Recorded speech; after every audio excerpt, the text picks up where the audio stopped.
of my assistants had made the mistake of asking an IPS officer about the department he's working in, and he's like, did you just read up before you yeah, what are you doing? You're wasting my time. I was like, oh God, please.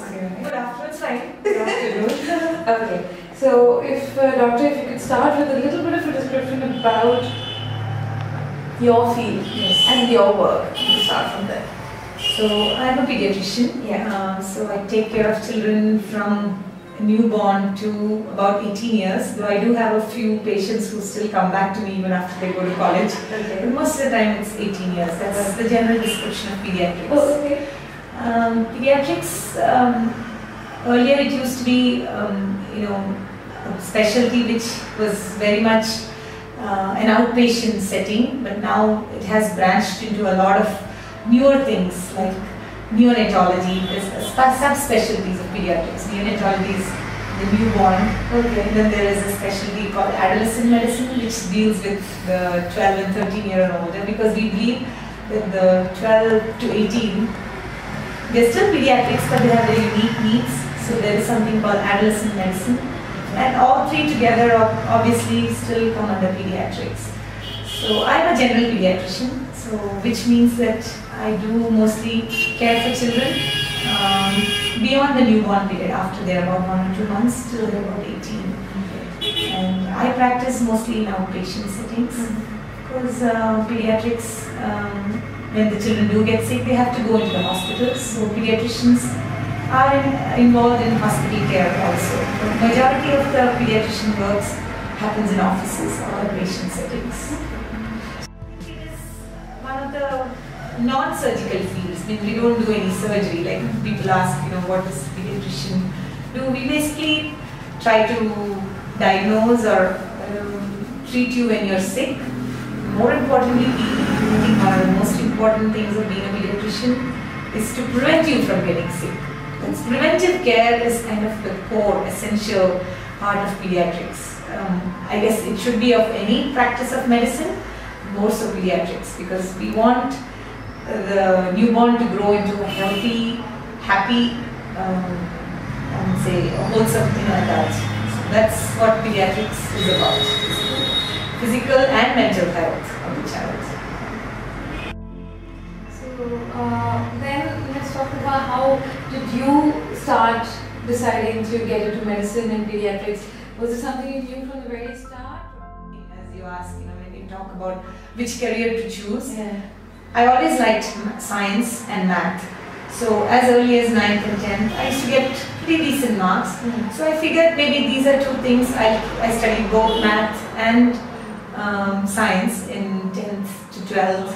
So I kept my options open. So if I would do one of these subjects, which involves math and science. So and then I decided, okay, maybe I have.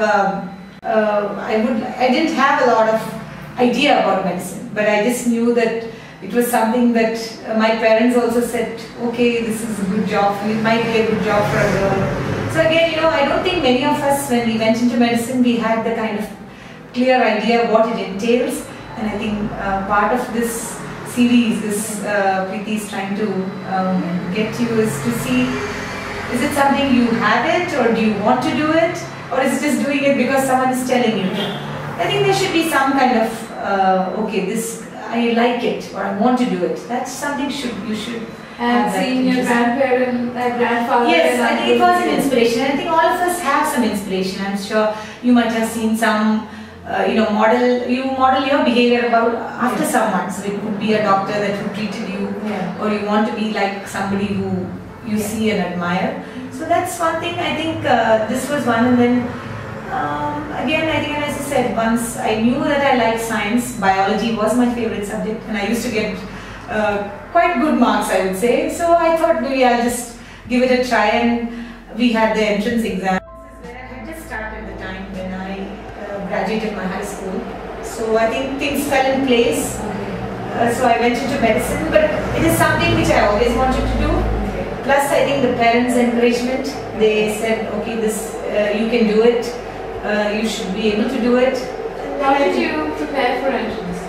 Again, in my times, I think I'm a middle-aged physician by most standards.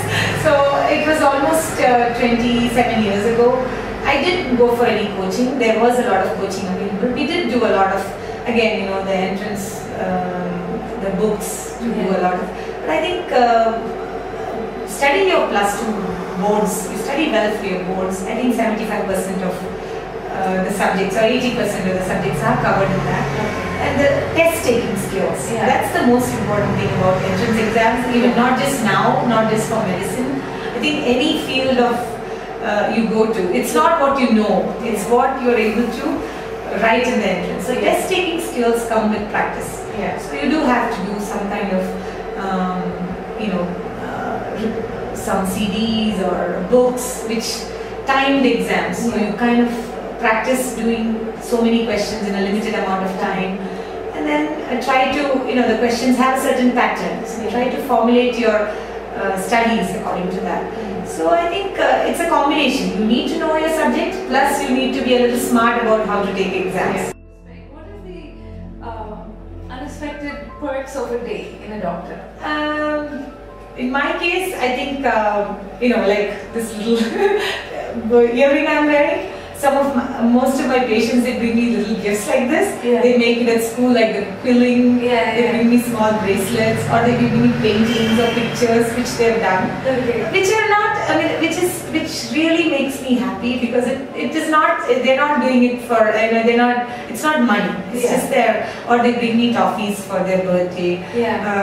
So which is really, you know, which is unexpected. You're having a bad day and suddenly, you know, this child comes and gives you a toffee. Or some of these earrings, they tell me, doctor, you wear all kinds of earrings, I made you earrings. So which is very, to me, it is very, very fulfilling. So I think those kind of things, and then again, you know, some kids, they do tell me, when I grow up, I want to be a pediatrician like you. So I said, and then one of them even told me, I'm going to give you an injection when I grow up, because you've given me so many injections.